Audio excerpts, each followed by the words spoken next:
Hello student, आज हम करेंगे सभी जैसे कि मैंने आपको पिछली वीडियो में दिखाया था कि मैंने फिजिकल पॉलिसी के करवाए थे आपको एक बहुत ही अच्छा सा मीनिंग।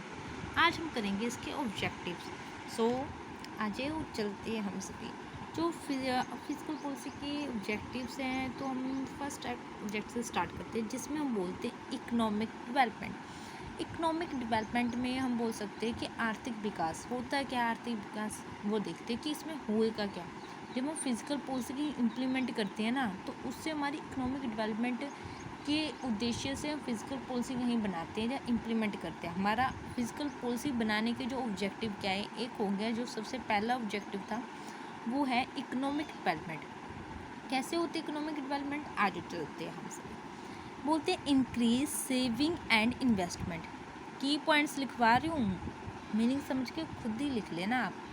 इंक्रीज करते हैं सेविंग एंड इन्वेस्टमेंट। अगर हम फिजिकल पॉलिसी इम्प्लीमेंट करते हैं ना हम अपनी इकॉनमी में, तो क्या होता है इकॉनमी की इंक्रीज हो जाती है सेविंग एंड इन्वेस्टमेंट। सेविंग हो गया हमारा क्या होती है बचत, और इन्वेस्टमेंट हो जाती है निवेश, इंक्रीज हो जाता है।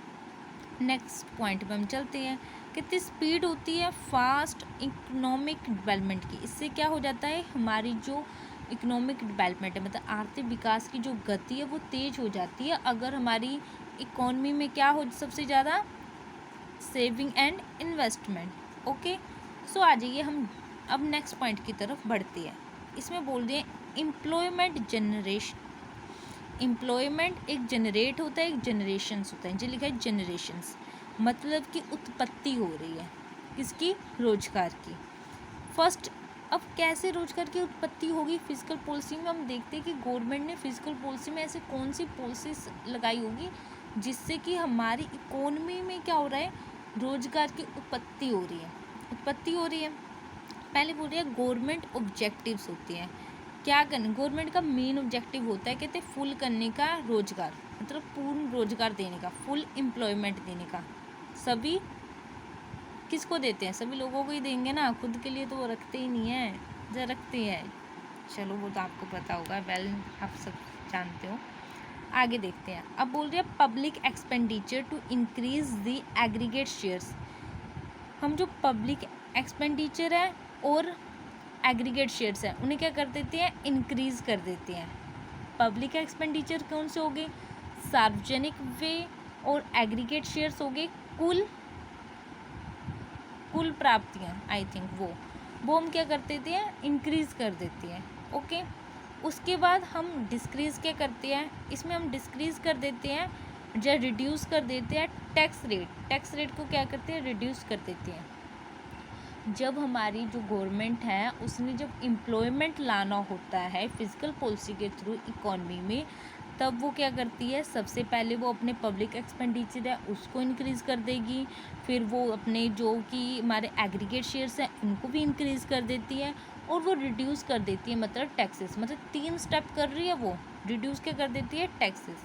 कहते हैं टोटल डिमांड, जिससे क्या हो जाती है, इंक्रीज, जिससे हमारी डिमांड बढ़ जाती है मार्केट में। डिमांड बढ़ने से हमारा क्या होता है, जो हमारा प्राइवेट सेक्टर हो गया, पब्लिक सेक्टर हो गया और कॉर्पोरेट सेक्टर हो गया, उनको तो पहले तो हम ये सोचते हैं कि उनको तो गवर्नमेंट दे रही है कि टैक्स रेट कम कर रही है, तो वो क्या करेंगे, ज़्यादा प्रोडक्शन करेंगे। ज़्यादा प्रोडक्शन से डिमांड बढ़ेगी तो प्रोडक्शन ज़्यादा करनी पड़ेगी, सप्लाई बढ़ेगी, जिससे क्या होगा, अपने आप ही रोज़गार पैदा हो जाएंगे ना। जैसे कि मैंने आपको एक पिछले वीडियो में एक एग्जाम्पल दिया था जोमेटो। अब हमारा पिज़्ज़ा सस्ता हो जाएगा तो लोग घर पे बैठ के ज़्यादा ऑर्डर कर पाएंगे, जोमेटो वालों को काम मिलेगा, और ज़्यादा जोमेटो के जो वर्कर्स है वो अपॉइंट होंगे, जब वो और लेबर रखेंगे। इस तरह इससे क्या होगा, जो हमारा प्राइवेट सेक्टर है, कॉर्पोरेट और पब्लिक सेक्टर है, वो ज़्यादा क्या करेगा, इन्वेस्टमेंट करने के लिए मोटिवेट होगा। कहाँ इन्वेस्टमेंट करने के लिए मोटिवेट होगा, रोज़गार में। रोज़गार में कैसे, वो रोज़गार अपने बिजनेस में ही लगाएगा। वैसे तो बिजनेस में लगाने से, अगर वो अपना बिजनेस बढ़ाएगा तो उसे बंदे भी चाहिए होंगे, बढ़ाएगा जब बिजनेस वो, तो जब बिजनेस उसका बढ़ गया तो वो कुछ बिल्डिंग परचेज़ करेगा, उस पर बनाएगा, वर्कर्स रखेगा, वो सारा काम जिसमें एम्प्लॉयमेंट हमारा उत्पत्ति होती है, एम्प्लॉयमेंट की अपने आप ही वो डेवलपमेंट हो रही है उस टाइप की, और जनरेट हो रहा है हमारा एम्प्लॉयमेंट किसी भी तरह से। जे इसमें जे है, मतलब फिजिकल पॉलिसी अगर इम्प्लीमेंट होती है, और जे अगर फिजिकल पॉलिसी में जे सब होता है तो हमारा एम्प्लॉयमेंट जनरेट होता है। ठीक है, हम नेक्स्ट पॉइंट की तरफ पहुंचते हैं जिसे बोलते हैं प्राइस स्टेबिलिटी। प्राइस है उसकी स्टेबिलिटी। प्राइस स्टेबिलिटी में होता है कि ये एक अदर ऑब्जेक्टिव है, मतलब कि ये इसका अन्य इम्पोर्टेंट टारगेट है, मतलब और भी ऑब्जेक्टिव्स होते हैं इसमें जिसमें हमारे ये अदर्स में आ जाते हैं। तो achieve price stability and control inflation. जब हम फिजिकल पॉलिसी इम्प्लीमेंट कर देते हैं तो प्राइस स्टेबिलिटी हमारी क्या हो जाती है, अचीव कर लेते हैं, और इन्फ्लेशन भी अचीव कर लेते हैं। इन्फ्लेशन अचीव नहीं करते हैं, कंट्रोल करते हैं। ओके, वहाँ अचीव मत लिखाना। तो आगे हम देखते हैं कि प्रेजेंट इकोनॉमी में इन्फ्लेशन होती है ना जो हमारी, उसको हम कम करने के लिए क्या करती है, जो ये कौन सी पॉलिसी है, रिवेन्यू पॉलिसी। रिवेन्यू और फिजिकल पॉलिसी दोनों एक ही होते हैं, मतलब फिजिकल पॉलिसी का यूज़ करके ना हम पब्लिक एक्सपेंडिचर भी रिड्यूस कर देते हैं।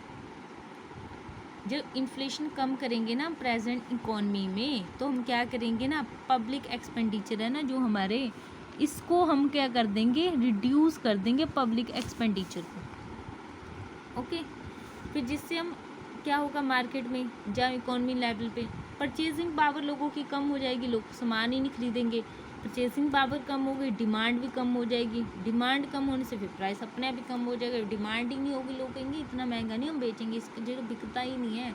जब तो लोग जो खरीदार होते हैं, जैसे सब्जी वाले होते हैं ना, अब टमाटर देखो कहाँ आसमान छू रहे हैं, आधे सब्जी वाले टमाटर रखते ही नहीं है अब, इसीलिए क्योंकि उसकी डिमांड ही नहीं है। इन्फ्लेशन कैसे हो गई, अब बाढ़ आ जाए, कुछ हो जाए, तो ऐसे कई कारण होते हैं। जब गवर्नमेंट के पास पैसा कम हो जाता है तब वो ये पॉलिसी इम्प्लीमेंट करती है, फिजिकल पॉलिसी की। रिडक्शन इन इकोनॉमी इनक्वालिटीज़, मतलब रिडक्शन का मतलब होता है कम करना, जो रिड्यूस करना इकोनॉमी में इनक्वालिटीज़ होते हैं कोई असमानताएं। ठीक है, तो कहते हैं टू अचीव सोशल जस्टिस, मतलब इसमें हम सोशल मतलब सामाजिक क्या अचीव करते हैं, सोशल जस्टिस का मतलब होता है इसमें हम अचीव करते हैं सामाजिक न्याय। ओके, और reducing the inequalities among different classes, और इसमें रिड्यूस करती है अलग अलग वर्गों में, क्लासेस हो गया वर्गों में, समाज के अलग अलग वर्गों में जो भी इनक्वालिटीज़ होती है, मतलब असमानताएं होती है ना, उसे कम करने का प्रयास करती हैं।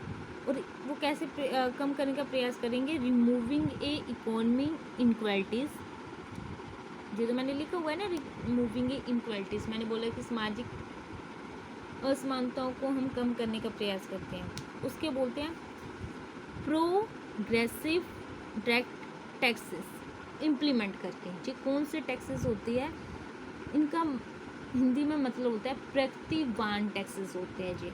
इनको हम अगर इम्प्लीमेंट करेंगे, ये अमीर लोगों के ऊपर लगती है, जो ज़्यादा जैसे कि अंबानी, टाटा अंबानी जैसे लोगों पे ये टैक्सेस इम्प्लीमेंट होते हैं।